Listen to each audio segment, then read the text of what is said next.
Welcome to another exploration of history and faith. Today we delve into the fascinating story of Judith, a woman who defied expectations, showing that faith, courage, and divine intervention can bring victory even against the most impossible odds. This isn't just an ancient story, it's a timeless lesson of how God can use the most unlikely heroes for incredible purposes. Our story begins in a time of war. Nebuchadnezzar, the mighty Babylonian king, is waging battle against the king of the Medes, Arphaxad. After defeating Arphaxad, Nebuchadnezzar calls upon his vassals to assist in expanding his empire. Most comply except for the Western nations, which refuse to help. Insulted by this defiance, Nebuchadnezzar swears revenge.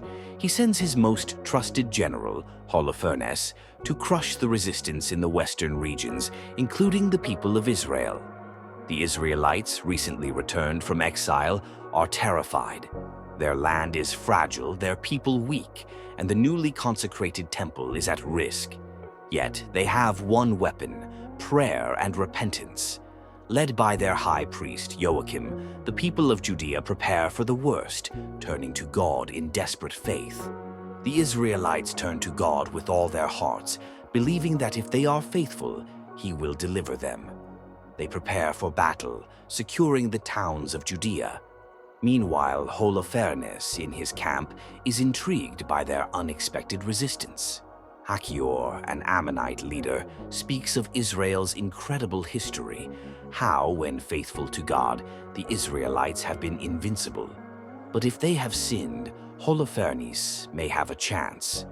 This theory enrages the surrounding nations, but Holofernes remains undeterred, convinced that he can crush Israel with sheer force. Holofernes executes a cruel strategy.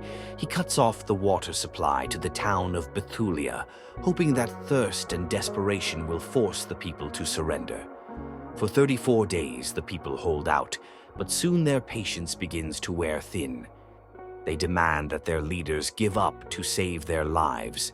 The leaders of Bethulia are ready to surrender, but Uzziah, the town's leader, offers one last hope.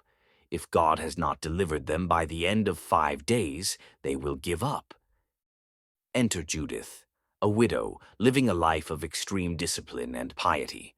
For over 3 years she has lived in seclusion, fasting and praying. Her devotion to God is unshakable, and her beauty is rivaled only by her strength of character. Judith, hearing the town's despair, challenges the leaders. She calls them out for putting God to the test, and she announces her bold plan. She will leave the town, infiltrate the Assyrian camp, and single-handedly turn the tide. She is ready to act on her faith in God. Before she sets out, Judith prays to God for courage, invoking the zeal of her ancestor Simeon, who once defended the honor of his sister.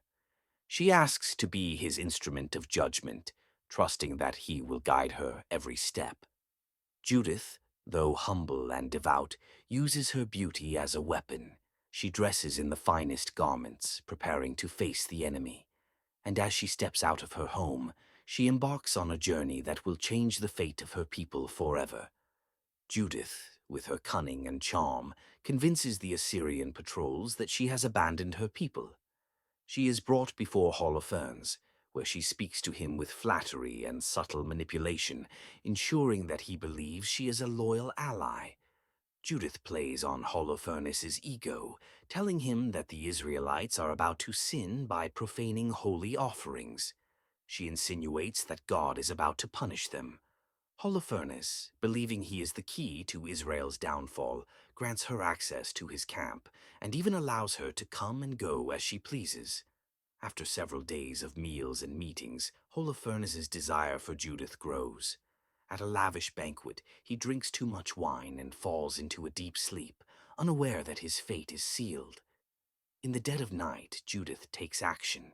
She prays for God's help and, with a single stroke, decapitates the mighty general. She places his head in her bag and sneaks out of the camp, carrying the trophy of her faith.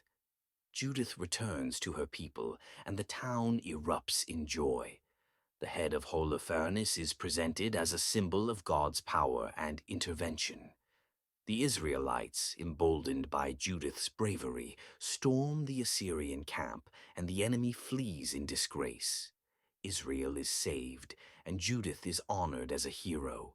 Her faith and courage have turned the tide, and she dedicates her victory to God, leading her people in a celebration of thanksgiving.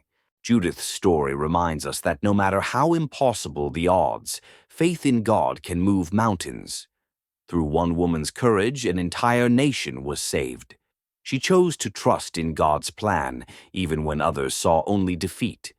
Her legacy continues to inspire us to walk in faith, no matter what challenges lie ahead. Thank you for watching. If you enjoyed this story, make sure to like, comment, and subscribe for more inspiring tales from history and faith.